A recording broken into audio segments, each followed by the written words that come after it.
Hi, Raza. Good Hi, evening. Thank you so much for agreeing to talk to BPF. thanks very much for How are having you me. doing? Yeah, very well, very well. How are you? I'm well, thank you very much. Um, so we'll start the interview. Raza, can you take us through your journey from being a policy advisor in the House of Commons to becoming a senior lawyer? Yeah, sure. I was always very interested in politics from a young age, and I was pretty keen on getting some parliamentary experience. So what I did is I actually started out as an intern first, worked in Parliament I think for 6 months, and then after I completed that internship, I was quite lucky. I got offered two jobs. I took the one which was the most senior, and that was a policy advisor role to a then Shadow Home Secretary. And I did that for some time. I think all in all, I worked in Parliament for maybe a year and a half. Um, but I was always quite keen on the fact that I needed to kind of progress with a real kind of career, and I wanted to do law. So I was applying for internships in the legal industry in the meantime, and I managed to secure a training contract whilst I was actually working in Parliament. So it was a long transition kind of period, but I think the experience I got in Parliament helped me a lot in my legal career ultimately, and I enjoyed it a lot as well. How did your experience in the US State Department IVLP program impact your professional and personal development? So I've attended many events in the past, which have been hosted by various embassies, including the US Embassy, and I heard about um, uh, an IVLP, which was essentially a exchange program which was going on, and there was an application process for it, and I applied, and I was quite lucky in that I managed to secure a place. Um, and that program basically entailed flying across to the US, going to various states, including Michigan, Washington, and New York State, attending seminars, having meetings with congressmen and various political figures and people from think tanks as well. Um, and it was a really, really rewarding kind of opportunity. I think I learned quite a lot in terms of like personal skills, uh, public speaking kind of abilities as well. I got again quite a good insight into political and economic kind of issues. So overall, it was a positive experience, and I think it helped me quite a bit. So you worked in Bahrain and Dubai. How do you think that changed your approach to law?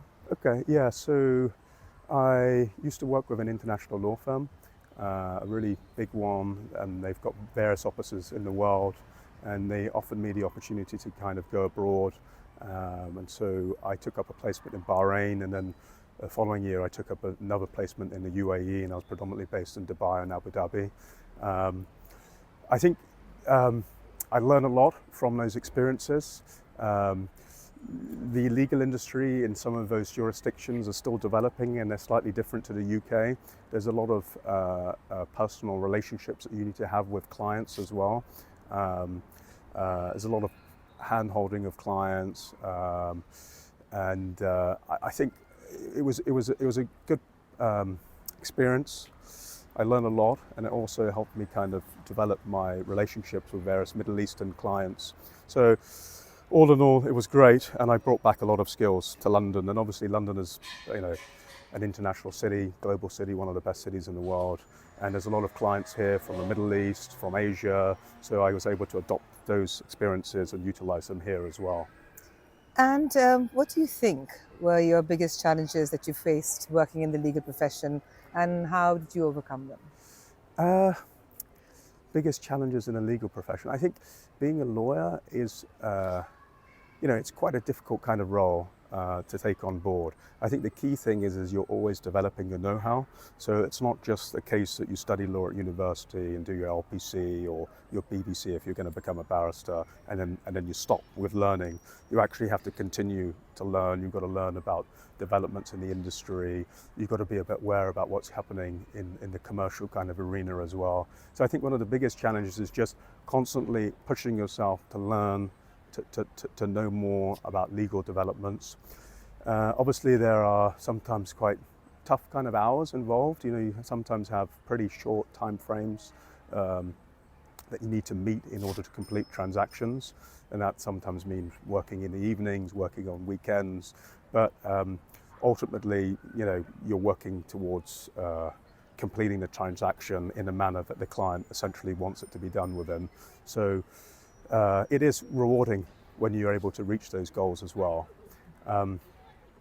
I think another challenge was during lockdown. I was working during lockdown. I think a lot of people in different industries went on furlough, but I was working throughout that period, and I had to basically carry out my own workload, but I also took on workload from other colleagues of mine as well. So juggling that all around and making sure that everything was done professionally was a challenge. But I think that, with hard work, with organization skills, I think you can meet a lot of those challenges. Organization, I think, is really, really key in law. Now, mountain climbing.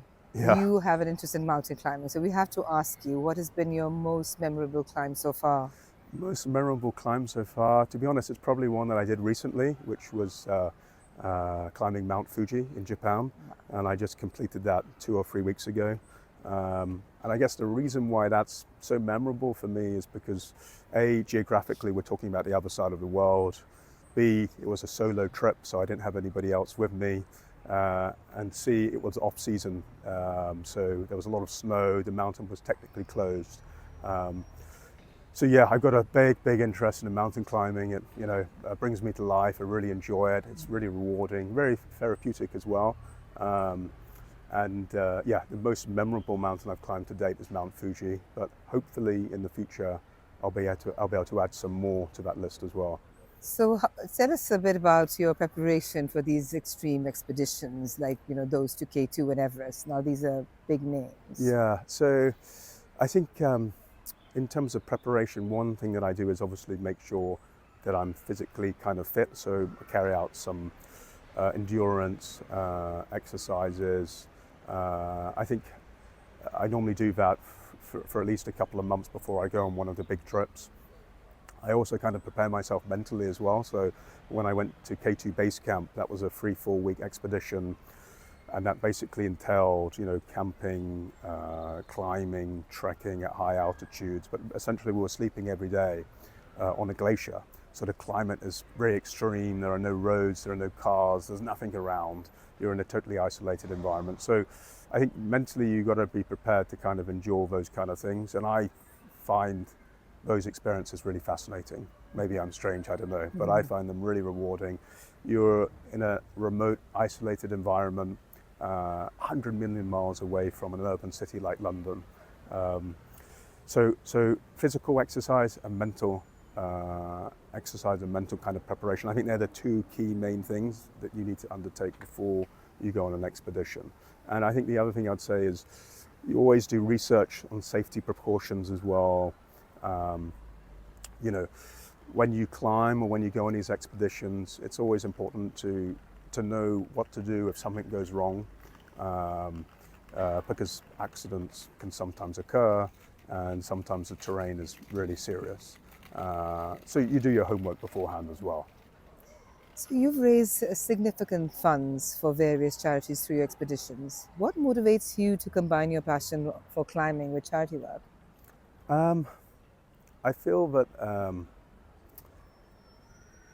if I'm going to go away and undertake these kind of expeditions, then I feel it's more motivating personally if I'm doing it for a bigger purpose. And so when I went to K2 base camp, I did that in aid of Great Ormond Street Children's Hospital in London. We raised several £1,000s. And I think the fact that I knew that I was doing it for a bigger purpose than myself was helped motivate me on those difficult days when I was away. And when I did Everest Base Camp recently, again, that was for a children's hospice called East Anglers Children's Hospice. And again, the fact that I was doing it for a good cause, for something other than myself, helped me. It helped me focus. It helped me when I, endure those challenges.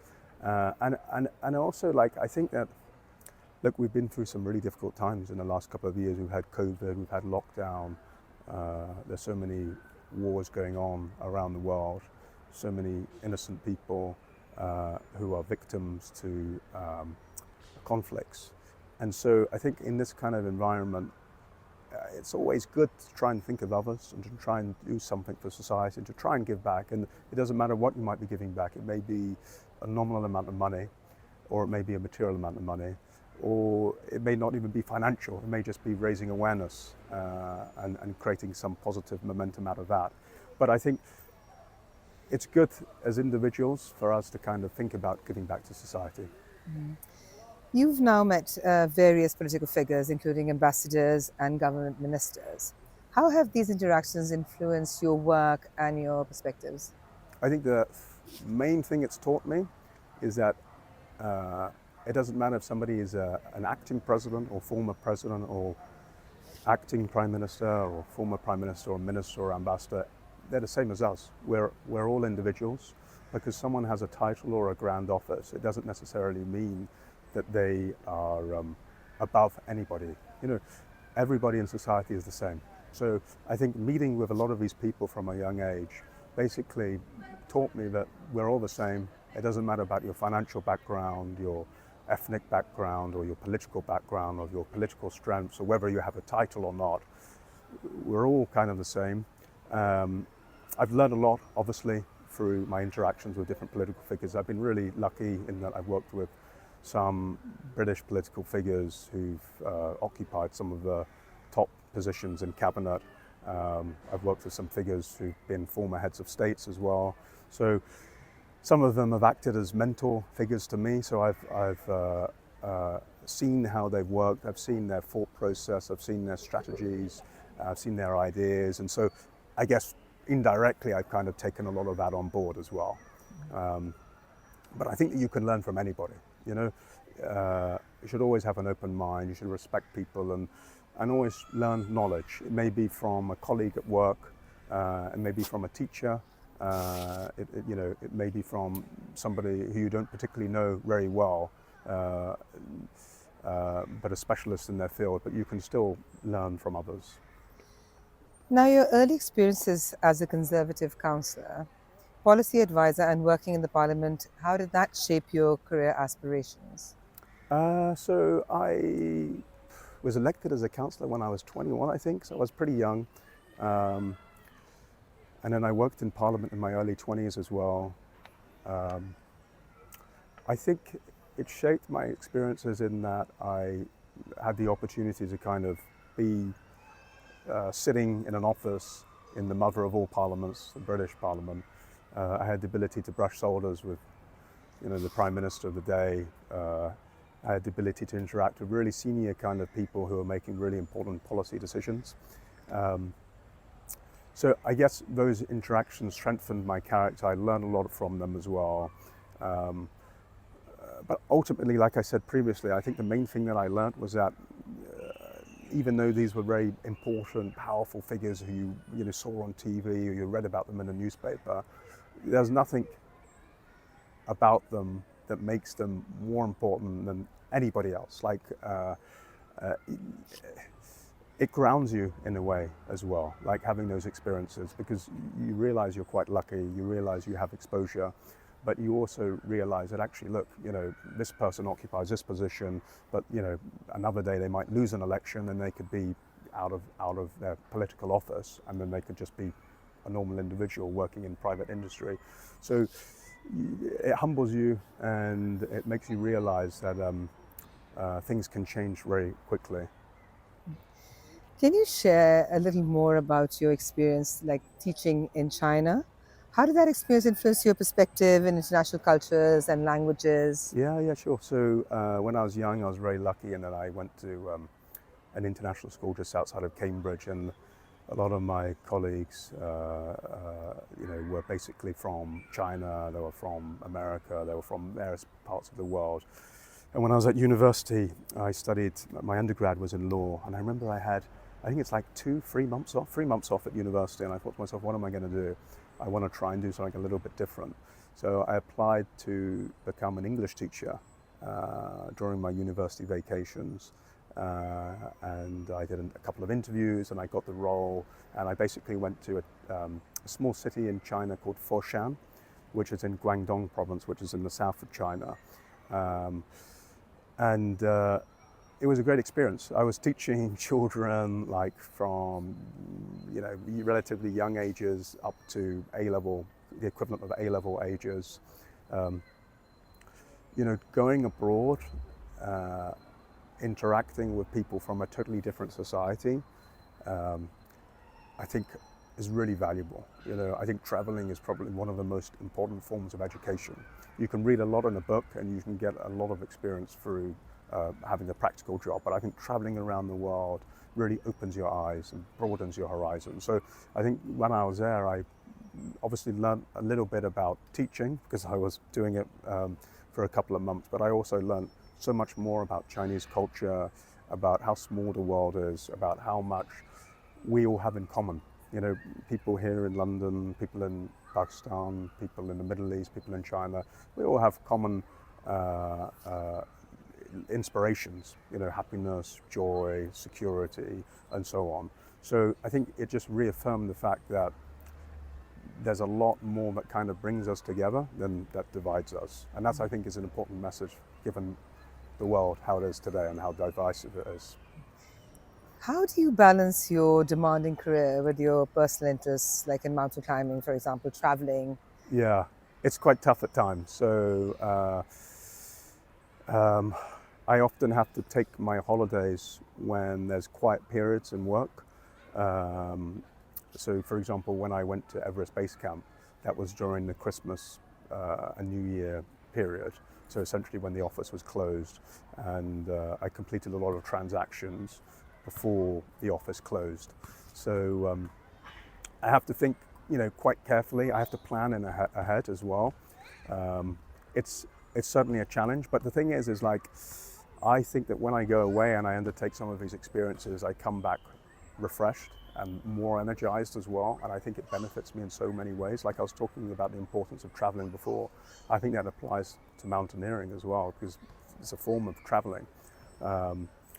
So it's difficult to balance the two, but what do they say? When there's a will, there's a way. So you've got to plan ahead and be dedicated as well. So, what are your future goals, both professionally and personally? Are there any upcoming expeditions or projects that you're particularly excited about? Uh, Upcoming goals. So I guess what I would like to do is develop myself both personally and physically. Physically, so I can undertake more expeditions. Ultimately, the aim is to try and climb some super high mountains, some 7,000ers, some 8,000ers as well, which will obviously take a lot of time, a lot of training, a lot of perseverance and energy. In terms of personal goals, I want to try and develop myself in terms of my knowledge, abilities, and I also want to, I'm very creative. I want to try and create something. I want to make something. I think that, you only have one life. We don't know how long we're going to live for, right? We all hope that we're going to have a long life and a happy life, but you never know what's around the corner. So essentially what I want to try and do is live life to the full. And as part of that process, I want to make something, I want to create something, maybe in the business arena, maybe in the legal arena. But it would be nice to kind of utilize my experience and my energy and my skills and do something that's productive, that can hopefully leave a positive legacy as well. So, what advice would you give to young professionals, especially British Pakistanis, aspiring to have a diverse and impactful career like yours?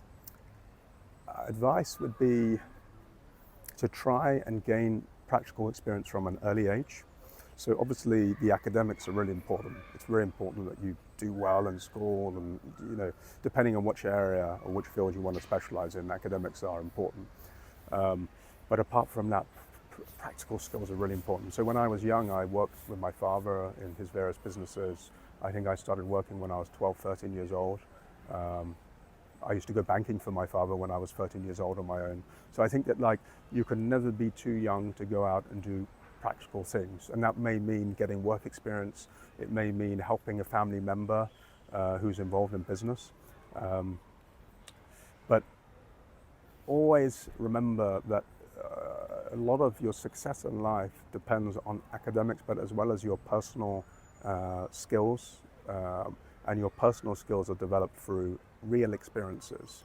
Um, so, for people from the British Pakistani community or from any minority community, what I'd say is we're lucky that we're in Britain. This is the best country in the world, you know, in my view, and I think that's the same view that lots of other people hold. The mayor of this city that we're in, London, is a British Pakistani, and his father was a bus driver, and the Prime Minister of this country at the moment is a British Asian. So there's a merit-based system in this country. So basically, it doesn't matter what color skin you are, what your ethnicity is, what your background is. You know, you can make it in England. You can make it in the UK, much more so than any other country in the world.